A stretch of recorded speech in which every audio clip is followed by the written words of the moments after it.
नमस्कार, स्वागत है आपका संसद टीवी पर। मैं हूं मनोज वर्मा और आप देख रहे हैं हमारा खास कार्यक्रम मुद्दा आपका। आज हम बात करेंगे संकल्प से सिद्धि की। इस मुद्दे पर बात इसलिए करेंगे क्योंकि प्रधानमंत्री नरेंद्र मोदी के तीसरे कार्यकाल का 1 वर्ष पूरा हो गया। इस तरह उनके नेतृत्व में 11 साल का केंद्र सरकार में जो सफर है वो पूरा हुआ। संकल्प से सिद्धि की बात इसलिए क्योंकि सरकार ने जो संकल्प लिए थे उन्हें इन 11 साल में पूरा किया गया। बात चाहे अनुच्छेद 370 को हटाने की हो, विकास की हो, या बात गांव गरीब किसान के कल्याण की हो, देश की अर्थनीति की हो या युद्ध नीति की हो, इन 11 वर्षों में बहुत कुछ बदला है। क्या कुछ बदला है, भारत में क्या कुछ बदलाव हुआ है, किस तरह ये 11 साल एक बदलाव वाले, फैसले वाले रहे हैं, इस पे हम चर्चा करेंगे। 3 खास मेहमान मेरे साथ इस समय जुड़े हुए हैं। ऑर्गेनाइजर के संपादक प्रफुल्ल केतकर जी हमारे साथ जुड़े हैं। प्रफुल्ल जी, आपका स्वागत है संसद टीवी पर। साथ ही हम बात करेंगे फिक्की के पूर्व महासचिव दिलीप चनाय जी से। दिलीप जी, आपका भी स्वागत है संसद टीवी पर। और हम बात करेंगे RIS के associate professor doctor Priyadarshi Das ji से। प्रियदर्शी जी, आपका भी स्वागत है संसद टीवी पर। लेकिन शुरुआत प्रफुल्ल जी मैं आपसे करूंगा क्योंकि मुद्दा 11 वर्षों की उस यात्रा का है जो संकल्प से सिद्धि का संदेश देती है। संकल्प से सिद्धि का ये जो संदेश है, ये जो संकल्प है, उसके क्या मायने हैं, किस तरह भारत बदला है 11 सालों में? देखिए मनोज जी, 11 साल पहले जब प्रधानमंत्री मोदी जी के नेतृत्व में पूर्ण मेजॉरिटी से बीजेपी के नेतृत्व में जब सरकार आई थी तो उस समय का माहौल देखिए क्या था जी। एक तरफ करप्शन ये बहुत बड़ा मुद्दा बना हुआ था। सिक्योरिटी फ्रंट पर हम आतंकवाद से जुड़ी हुई अनेक घटनाएं आए दिन सुन रहे थे। क्रेडिबिलिटी क्राइसिस था पूरी सरकारी व्यवस्था के प्रति। पॉलिसी पैरालिसिस था कि निर्णय प्रक्रिया ठीक से नहीं हो पा रही है, निर्णय ठीक से नहीं हो पा रहा है। पैरेलल पावर सेंटर्स थे, नेशनल एडवाइजरी काउंसिल थी, कौन निर्णय ले रहा है, कौन उसके प्रति उत्तरदायी है, इसको सबको लेकर एक असमंजस का माहौल, और इस कारण से लोकतंत्र की पूरी व्यवस्था के प्रति लोगों का एक तरीके से अविश्वास ये हमने देखा। अब हम देखते हैं कि वहां से लेकर हम जब चाहे हम डिजिटल फ्रंट पर यात्रा देख ले, हम इंक्लूसिव बैंकिंग की यात्रा देख ले, हम उज्ज्वला जैसी स्कीम देख ले, उसका इम्प्लीमेंटेशन देख ले, आतंकवाद के मुद्दे पर भारत की रणनीति और नीति, स्ट्रेटेजी, इन दोनों फ्रंट्स पर हम देख ले, विदेश नीति के फ्रंट पर हम देख ले कि हम जो हाइफनेटेड एक रिलेशनशिप के बारे में विचार करते थे, आज हम सबके साथ एक तरीके से अपने टर्म्स पर बात कर रहे हैं। तो मुझे लगता है कि एक सोच का बहुत बड़ा बदलाव। अब मुझे लगता है कि जो अविश्वास का माहौल था वो अभी एस्पिरेशंस का माहौल हो गया है, अपेक्षाओं का माहौल हो गया है। तो अविश्वास से अपेक्षाओं की भी ये यात्रा है। अब ये क्यों रुक गया, युद्ध क्यों रुक गया, ये और क्यों नहीं हो रहा, ये प्रश्न हो गए। ये नहीं हो रहा कि ये क्यों नहीं हो रहा है। तो मुझे लगता है ये भी अपने आप में लोकतांत्रिक व्यवस्था की दृष्टि से एक बहुत बड़ा बदलाव जी। बिल्कुल। अगर हम बात करें कई बड़े फैसलों की, तो ये 11 वर्षों का जो यात्रा है प्रधानमंत्री नरेंद्र मोदी के नेतृत्व में सरकार की, उसमें कई महत्वपूर्ण फैसले लिए गए हैं, कई महत्वपूर्ण कार्य हुए हैं। मसलन राम मंदिर की बात की जाए अयोध्या में, तो राम जन्मभूमि पर राम मंदिर बन गया। और अगर बात अनुच्छेद 370 की जाए तो अनुच्छेद 370 भी इतिहास बन गया। अगर बात अर्थनीति की जाए तो काफ़ी बड़ा बदलाव देखने को मिला है। 2014 से पहले, जैसा प्रफुल्ल जी ने कहा, कि भ्रष्टाचार के तमाम आरोप लगते थे सरकारों पर, पैरालिसिस की स्थिति थी नीतियों को लेकर। दिलीप जी, मैं आपसे समझना चाहता हूं इस मुद्दे को। जब हम बात अर्थनीति की करते हैं, आर्थिक नीतियों की करते हैं, तो एक बड़ा मुद्दा भारत के सामने रहा है। 2014 से पहले की बात करूं या जब हम बात 2025 में कर रहे हैं, तो जाहिर तौर पर राष्ट्रीय स्तर पर, अंतर्राष्ट्रीय स्तर पर भारत की अर्थव्यवस्था की चर्चा होती है। इस बदलाव को आप कैसे देखते हैं? मनोज जी, अगर आप देखें, जैसे कि पिछले 11 साल में अगर आप खाली इकोनॉमिक रिफॉर्म्स और ग्रोथ को लेके देखें तो उसमें बहुत सारे महत्वपूर्ण बदलाव हुए। और इसमें एक प्रधानमंत्री की एक बिल्कुल संकल्प था और एक सोच थी, और उन्होंने सिद्ध किया कि ये 1 India 1 tax one India one ration card. तो वन इंडिया का जो उनका जो विजन था, उसके लिए अगर आप देखें तो गुड्स एंड सर्विस टैक्स लाया गया। दूसरा इंसॉल्वेंसी एंड बैंक्रप्सी कोड लाया गया, जो सारे पिछले प्रफुल्ल जी ने जिक्र नहीं किया था कि बैंकिंग क्राइसिस था पिछले सालों में, उस बैंकिंग क्राइसिस को और जो बैलेंस शीट की प्रॉब्लम थी उसको कैसे सॉल्व करने के लिए आईबीसी कोड लाया गया था। 2014 के दिसंबर में मेक इन इंडिया जो मैन्युफैक्चरिंग का एक पूरा दर्जा था उसको लाया गया था। अगर आप देखें तो startup India, stand up India, अभी तो लाख से ऊपर एक तरीके से स्टार्टअप्स हैं, और स्टैंड अप इंडिया जो शेड्यूल कास्ट और शेड्यूल ट्राइब के लिए है और वुमेन एम्पावरमेंट के लिए है, उसमें भी काफी कुछ आया है। हाँ, थोड़ा सा अनफिनिश्ड एजेंडा है, क्योंकि जो लेबर कोड्स जो किए थे उनको एक तरीके से लागू नहीं करा जा सकता था। अगर आप इंडस्ट्री के दौर से देखें तो उसमें काफी कुछ बदलाव आया है। अगर आप डिफेंस प्रोडक्शन देखें, डिफेंस एक्सपोर्ट्स देखें, जो पूरा फ्री ट्रेड जोन्स जिसको बात किए थे, पीएम गति शक्ति जो national master plan for infrastructure है, dedicated freight corridors, ease of doing business, वो काफी जन विश्वास जो बिल लाया गया था, वो सारे डीक्रिमिनलाइजेशन किए गए थे उसके लिए। तो काफी कुछ आगे जाकर के बहुत ही इंडस्ट्री के लिए और देश के लिए काफी फायदेमंद था। और पेरिस में जो ग्रीन एनर्जी का जो एक तरीके से जिक्र किया था और टारगेट किया था रिन्यूएबल एनर्जी का, और नेट जीरो का टारगेट किया था। संकल्प से सिद्धि की जो यात्रा है, अगर बात गरीब गांव किसान कल्याण की जाए, ऐसी योजनाओं की जाए जो सामाजिक स्तर पर एक बड़े बदलाव का कारक बनी है इन 11 वर्षों में, जनधन की बात मैं करूं या उज्ज्वला योजना की बात की जाए, जो जन कल्याणकारी योजनाएं हैं वो किस तरह से बदलाव भारत में लेकर आई हैं?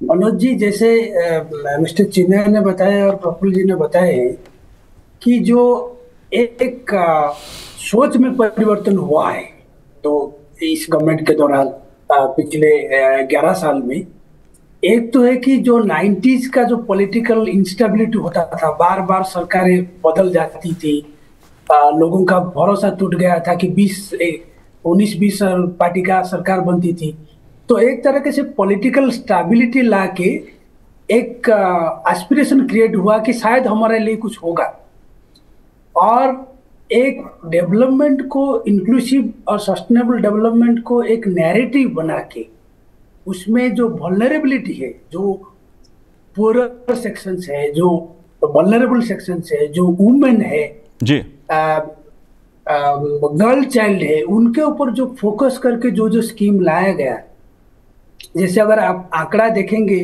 तो काफी सारे लोग जो है स्मोक फ्री फैमिलीज है अभी, और जो सेक्स रेशियो है, जो गर्ल चाइल्ड के जो था वो 918 था, अभी वो बढ़ के 1022 हो गया है।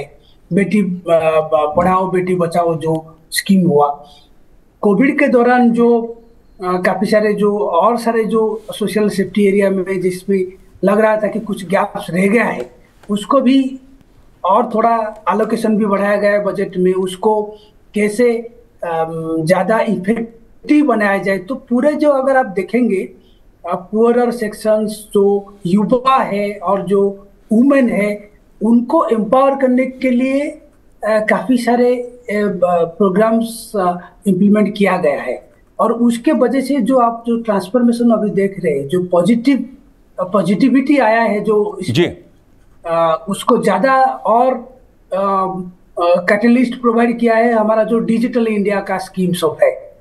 तो मेरे ख्याल से चाहे वो उजाला स्कीम हो, पीएम स्वनिधि हो, पीएम स्वनिधि योजना के अंतर्गत जो है 68 लाख जो स्ट्रीट वेंडर है उनको ऐसे लोन मिला है, और कम से कम 52.5 करोड़ जो ऐसे है लोन्स जो स्मॉल एंटरप्रेन्योर को मुद्रा स्कीम के अंदर मिला है।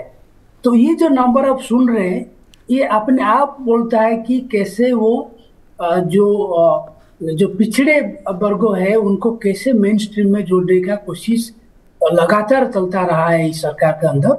और ऐसे बहुत सारे स्कीम का आप बोल सकते हैं कि जो आयुष्मान भारत हो गया जी, वुमेन लेड डेवलपमेंट का जो स्कीम हो गया, तो मेरे ख्याल से कुल मिला के एक बहुत अच्छा प्रयास रहा है कि जो पिछड़े जो सोसाइटी में पिछड़े रह गए हैं उनको कैसे मेन स्ट्रीम में लाए, उनको क्या क्या इंसेंटिव दिया जाए, क्या क्या प्रावधान किया जाए ताकि वो आगे जाके कंट्रीब्यूट करे अर्थनीति में भी और जो सोसाइटी का जो प्रोग्रेस हो रहा है। जी, और एक आंकड़ा मैं भी आपको बता दूं, गरीबी रेखा से जो लोग कम हुई है, गरीबी जो देश में कम हुई है, उसका भी एक ऐतिहासिक आंकड़ा उभर के सामने आ रहा है। देश ने एक नई इस दृष्टि से भी एक इतिहास बनाया है। प्रफुल्ल जी, अगर बात मैं वैचारिक संकल्प की करूं, क्योंकि बात प्रधानमंत्री नरेंद्र मोदी जी के 11 साल की हम कर रहे हैं, उनके नेतृत्व में जो भारतीय जनता पार्टी की सरकार रही और तीसरी सरकार जो बीजेपी के नेतृत्व में एनडीए की सरकार है, अगर उसकी मैं बात करूं, प्रधानमंत्री नरेंद्र मोदी जी का संकल्प था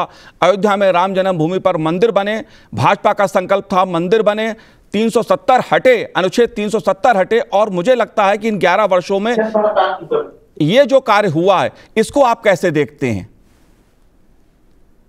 देखिए, बहुत लोगों को ये असंभवनीय चीजें लगती थी कि 370 हटेगा तो कैसे हटेगा, राम मंदिर बनेगा तो कैसे बनेगा, क्या इस तरीके के जैसे काशी का भी कॉरिडोर बना है, महाकाल का भी कॉरिडोर बना है।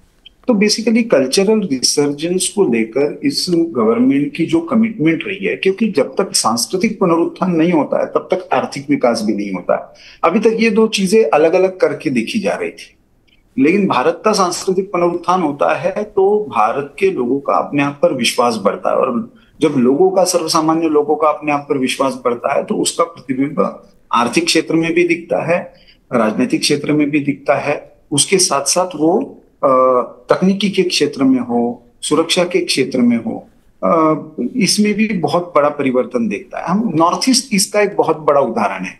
हालांकि नॉर्थ ईस्ट की समस्या पूरी तरह से अभी जो चल रहा है माओवाद और नक्सलवाद के खिलाफ जो ऑपरेशन चल रहा है, वो भी उसका एक क्लासिक उदाहरण है कि जब आपके पास आइडियोलॉजिकल क्लैरिटी हो, वैचारिक स्पष्टता हो और वो वैचारिक संकल्प हो तो सिद्धि के मार्ग निकलते हैं।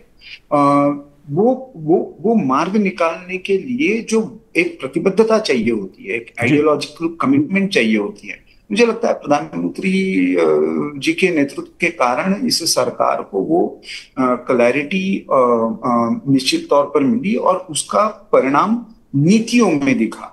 नीतियों की इम्प्लीमेंटेशन में मुझे लगता है कि मनोज जी एक बहुत बड़ा विषय है, क्योंकि वही ब्यूरोक्रेसी है, वही सारा तंत्र है, लेकिन फिर भी यदि प्रधानमंत्री जैसे कहते हैं कि नियत साफ हो तो क्या होता है, तो नेक नियत हो तो नीतियां सही तरीके से ग्राउंड पर इम्प्लीमेंट होती है तो बहुत अच्छी डिलीवरी, चाहे उज्ज्वला की हो, चाहे हर घर जल योजना की हो, तो एक सांस्कृतिक resurgence, infrastructural development, inclusion and sustainability, इन चारों का, और इसको यदि आप डिजिटल टेक्नोलॉजी का इफेक्टिव यूज इन सारे कामों में यदि हम देखते हैं तो हमको ये पांचों का एक बहुत अच्छा सूत्र पिछले 11 वर्ष की संकल्प से सिद्धि की यात्रा में दिखाई देता है। जी बिल्कुल। दिलीप जी, मैं आपसे समझना चाहूंगा, आत्मनिर्भर भारत का जो मुद्दा रहा है पिछले 11 वर्षों में, जिस पर खासा फोकस प्रधानमंत्री जी का रहा, आत्मनिर्भर भारत का जो संदेश है, इसको आप कैसे देखते हैं? मैं इसको एक तरीके से एक उदाहरण से समझाना चाहता हूँ दर्शकों के लिए, क्योंकि अगर आप देखें कि कोविड में आत्मनिर्भर के पैकेजेस निकले थे और उसमें उस टाइम हम ना तो वैक्सीन बनाते थे, ना पीपीई किट्स बनाते थे, ना कोई वेंटिलेटर बनाते थे। प्रधानमंत्री ने एक पूरे देश को एकजुट किया। वो जो ताली बजाने का या थाली बजाने का था, वो एक पूरे देश को एकजुट करके एक पूरे डायरेक्शन में ले जाने का एक वो बिल्कुल सिंबल था। तो उनके द्वारा उस टाइम हमने पीपीई किट्स बनाए, हमने 2 वैक्सीन को विश्व को दिए, हमने वैक्सीन और देशों को भी भेजे, हमने वेंटिलेटर्स बनाए, उसमें एक बहुत काफी एक तरीके से था। दूसरा जो आत्मनिर्भरता की बात जो थी वो है ये सारे जो प्रोडक्शन लिंक्ड इंसेंटिव स्कीम्स थे। अगर आप देखें तो 2014 में तो सारे मोबाइल इंपोर्ट होते थे, देश में कुछ बनता ही नहीं था। अब भारत एक बिल्कुल मोबाइल एक्सपोर्टिंग नेशन बन गया है। अगर आप देखें तो इलेक्ट्रिक व्हीकल्स में, सोलर पैनल्स में और जो 14 सेक्टर्स है ड्रोन्स में, बिल्कुल एक और कुछ भी आत्मनिर्भरता, कोई भी डोमेस्टिक मैन्युफैक्चरिंग नहीं था। अगर आप स्पेस टेक्नोलॉजी लें और जो प्राइवेट सेक्टर जो स्पेस में दिया है और जो इसरो के जो पूरे आत्मनिर्भरता से हमने किया था, डिफेंस प्रोडक्शन में देखें तो एक बड़ी लिस्ट निकली है जो खाली डोमेस्टिकली प्रोड्यूसर से खरीदी जाएगी। तो अगर आप हर सेक्शन में देखें, हर करीब इंडस्ट्री में देखें, तो आत्मनिर्भरता का एक बहुत बड़ा डायरेक्शन है, एक बहुत बड़ा प्रयास है। उन्होंने शुरू में क्या किया था, एमएसएमईज को ये बोला था आप जीरो डिफेक्ट जीरो इफेक्ट का बनाइएगा। आप एक प्रोडक्ट ले लीजिएगा जो इंपोर्ट होता है, उसको देश में बनाइएगा और उसको वर्ल्ड क्लास बनाइएगा। तो पूरे अगर आप देखें तो इंडिपेंडेंस डे स्पीचेस में उन्होंने हर टाइम एक या दो प्रोडक्ट्स को लेकर के या एक या दो सेक्टर्स को लेकर के काफी एक बहुत इंपॉर्टेंट मैसेज दिया था, और उसके बाद प्रोग्राम्स निकाले थे, गवर्नमेंट के स्कीम्स निकाले थे जो उसको आप इंप्लीमेंट करें। जी जी, जाहिर सी बात है डॉक्टर प्रियदर्शी जी, अगर बात इंफ्रास्ट्रक्चर की मैं करूं, देश के बुनियादी ढांचे की करूं, खास तौर से सड़कों की बात की जाए या हाईवेज की बात की जाए, एक बड़ा बदलाव देखने को मिला। इस बात को देश की जनता भी मानती है। आप कैसे देखते हैं जो इंफ्रास्ट्रक्चर पे बदलाव पिछले 11 वर्षों में हुआ है? देखिए, इंफ्रास्ट्रक्चर सेक्टर में इस गवर्नमेंट का परफॉर्मेंस काफी अच्छा रहा है। खाली आप अगर देखेंगे तो मिनिस्ट्री ऑफ रोड ट्रांसपोर्ट और हाईवेज का नंबर भी मिल जाएगा कि आजकल हर दिन कितने रोड्स बनते हैं compare to the past. But उसको छोड़ के अगर आप देखेंगे इंफ्रास्ट्रक्चर को एक ग्रोथ प्रोसेस में जो उसका इम्पोर्टेंस को प्लेस करना, खाली रोड कनेक्टिविटी नहीं, मैरीटाइम कनेक्टिविटी है। आप देखेंगे छोटे छोटे शहर में भी अभी ऑपरेशनल एयरपोर्ट बहुत ज्यादा है। जो एयर ट्रिप्स थे उसको डेवलप किया गया है कमर्शियल एयरपोर्ट में उड़ान स्कीम के अंदर, और जो कैपेक्स इंफ्रास्ट्रक्चर में कंटिन्यूसली बढ़ता चला गया वो एक पॉजिटिव कैटलिस्ट के तरह इंडस्ट्री का भी सिग्नल किया और स्टॉक मार्केट को भी कि इस गवर्नमेंट सीरियस रहा है कि जो मिनिमम इंफ्रास्ट्रक्चर चाहिए ग्रोथ प्रोसेस में वो सारे सेक्टर में इंश्योर किया गया और उसको रेगुलरली मॉनिटर किया गया। जैसे मिस्टर चिन्नई बोल रहे थे, जो गति शक्ति हो गया, गति शक्ति से पहले सागरमाला था, उसके दौरान कई सारे कॉरिडोर का भी अनाउंसमेंट किया गया। जैसे चाबहार पोर्ट है मिडिल ईस्ट में, अभी जो अनाउंस हुआ है G20 प्रेसिडेंसी में India middle east Europe economic corridor, उससे पहले हमारा डोमेस्टिक सेक्टर में जो दिल्ली मुंबई इकोनॉमी, ये सारे जो था इंफ्रास्ट्रक्चर को एक उसका जो कंट्रीब्यूशन है डेवलपमेंट प्रोसेस में, उसको उस एंगल से सोचा गया और उसी हिसाब से उसको प्रायोरिटाइज किया गया कि क्या क्या करना चाहिए। कनेक्टिविटी को लेवरेज करके कैसे हम देश में हाई इकोनॉमिक ग्रोथ को अचीव करें, और वो काफी हद तक सक्सेसफुल रहे हैं।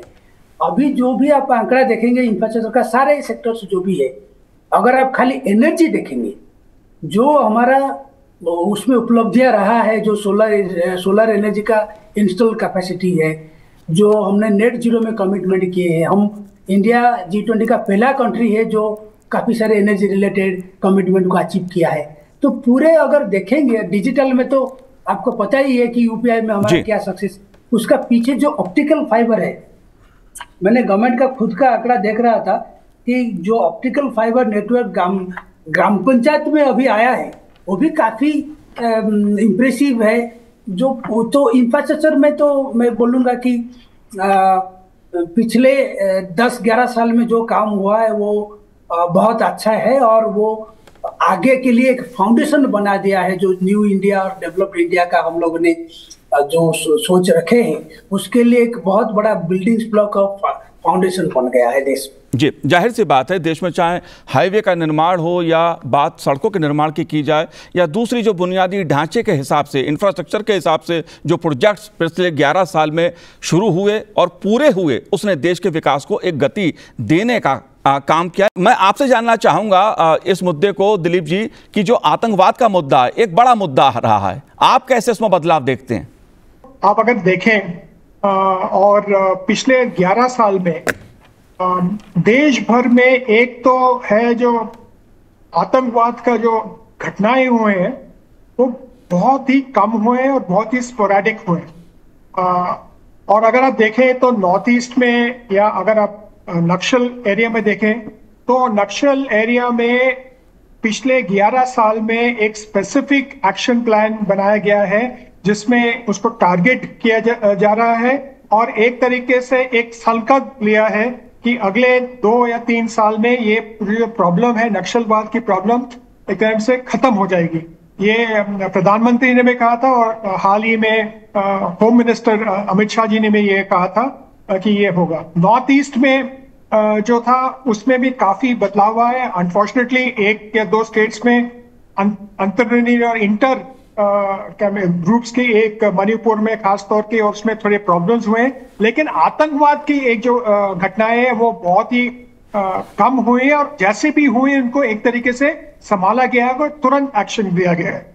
और आप देखें जम्मू एंड कश्मीर में, तो या तो उरी का देखें या अभी पहलगाम का देखें, या जितने भी आतंकवाद के हुए हैं, या मुंबई का जो सिलसिला हुआ था, अगर आप वो देखें तो जो सरकार है और प्रधानमंत्री के नेतृत्व में उसको एक तरीके से अंडरस्टैंड किया है और तुरंत रिटेलिटरी एक्शन किया है, और एक नो टॉलरेंस का एक तरीके से एक पूरा विजन जारी किया है। तो काफी सख्त कार्रवाई हुई है, और ये प्रयास है कि आतंकवाद के घटनाएं ना हो, अगर हो तो उसको इमीडिएटली टैकल किया जाए और एक मिसाल बनाया जाए कि आगे भी आपको बहुत दफे सोचना पड़ेगा अगर आप कोई आतंकवाद करना चाहते हो देश में। जी, डॉक्टर प्रियदर्शी जी, आप इस मुद्दे को कैसे देखते हैं, क्योंकि आतंकवाद के मुद्दे पर जीरो टॉलरेंस की नीति सरकार की रही है। 14 से पहले और 14 के बाद इन 11 वर्षों में आप बदलाव को कैसे देखते हैं? क्या नीतिगत बदलाव देखने को आपको मिला? देखिए, मैं पहले यहाँ से शुरू करूंगा कि 14 से पहले हमारा जो विदेश नीति क्या होता था। हमारा जो कंट्री का जो स्ट्रैटेजी रहा है विदेश नीति में, अगर आप देखेंगे वो नॉन अलाइंड रहा है। हम किसी पक्ष के बारे में बात करना अवॉइड किए हैं, और स्ट्रैटेजिक ऑटोनॉमी ये सब के बारे में ज्यादा सोचते थे। जब आप देखेंगे कि जो टेररिज्म का फॉर्म है वो काफी मल्टीप्लाई करता गया, क्योंकि कन्वेंशनल वार में का लिमिटेशन सबको पता है कि वो कन्वेंशनल वार में कोई हार जीत अभी रहा नहीं। It is mostly damage to your own economy. तो टेररिज्म का जो फॉर्म चेंज होता गया, उसका टैक्टिक्स चेंज होता गया, उसके पीछे जो फोर्सेस है वो सब काउंटर करने के लिए जो काउंटर टेररिज्म फोर्सेस है डोमेस्टिकली, इन एडिशन टू जो पॉइंट्स मिस्टर चिन्ह ने बताया कि कैसे जो स्टेट पुलिस है, पैरामिलिटरी फोर्सेस है, बॉर्डर सिक्योरिटी फोर्सेस है, उनका जो इंटेलिजेंस गैदरिंग का जो टेक्नोलॉजी उसमें एम्प्लॉय किया जा रहा है, जो facilities in terms of signalling, in terms of deploying drone, ये सब जो चीजें हैं इसलिए किया जा रहा है कि जो टेक्नोलॉजी है, टेक्नोलॉजी को ज्यादा यूज करके टेररिज्म का इंटेंसिटी बढ़ाया जा रहा है, और उसका इम्पैक्ट को बहुत ज्यादा ड्यूरेबल रखा जाएगा कि आपका जैसे पहलगाम वाला जो मैटर था, उसमें चाहे तो सबको मार सकते थे, लेकिन कुछ को मार के और बाकी फैमिली को जो मैसेज दिया है उसका डैमेज जो लॉन्ग रन में देखना चाहते थे, देश में कुछ जो हार्मनी है उसको डिस्टर्ब करना चाह रहे थे। तो अगर पूरी तरह से आप देखेंगे ओवर टाइम देश का जो अपरेटस है, सिक्योरिटी अपरेटस, उसको स्ट्रेंथन करने के साथ साथ एक ग्लोबल नैरेटिव जो डेवलप हुआ है काउंटर टेररिज्म के खिलाफ, चाहे वो यूएन का इंस्ट्रूमेंट्स हो और जो भी हो, उसमें इंडिया का जो प्रयास रहा है वो काफी हद तक जरूरी था। कुछ सक्सेस मिला है क्योंकि पाकिस्तान भी अपना कुछ कर रहे हैं, दूसरे कंट्री भी अपना एफर्ट चला रहे हैं, लेकिन जो काउंटर टेररिज्म को लेके जो ग्लोबल कोऑपरेशन होना जरूरी है। G20 प्रेसिडेंसी के टाइम पे भी इंडिया का प्रेसिडेंसी टाइम पे भी उसको ज्यादातर फायदा लिया गया है कि कैसे उस बात को और थोड़ा स्ट्रेंथन किया जाए। तो मेरे ख्याल से इसको अगर आप काउंटर टेररिज्म का एफर्ट देखें तो बेसिकली डोमेस्टिक प्रिपेयरनेस को बढ़ाया गया है, टेक्नोलॉजी को डिप्लॉय करके कैसे इंटेलिजेंस शेयरिंग हो, इंटेलिजेंस इंफॉर्मेशन गैदरिंग हो, उसको कैसे ऑप्टिमाइज किया जाए, जो हमारा ये है। और थर्ड है कि जो नॉन मिलिट्री वेपन्स है, जैसे नैरेटिव बिल्डिंग हुआ, उसको काउंटर करना। जी, जाहिर सी बात है डॉक्टर प्रियदर्शी जी, बात चाहे रक्षा की हो, बात चाहे आतंकवाद की हो, या बात चाहे विकास की हो, भारत की युद्ध नीति की हो या विदेश नीति की हो, प्रधानमंत्री नरेंद्र मोदी के नेतृत्व में इन 11 वर्षों में संकल्प से सिद्धि के कई महत्वपूर्ण कार्य हुए हैं। दिलीप जी, आपने संसद टीवी से बात की, बहुत बहुत शुक्रिया हमसे बात करने के लिए। डॉक्टर प्रियदर्शी जी, आपका भी बहुत बहुत धन्यवाद संसद टीवी से बात करने के लिए। तो आज इस कार्यक्रम में इतना ही, मुझे दीजिए आज्ञा, नमस्कार।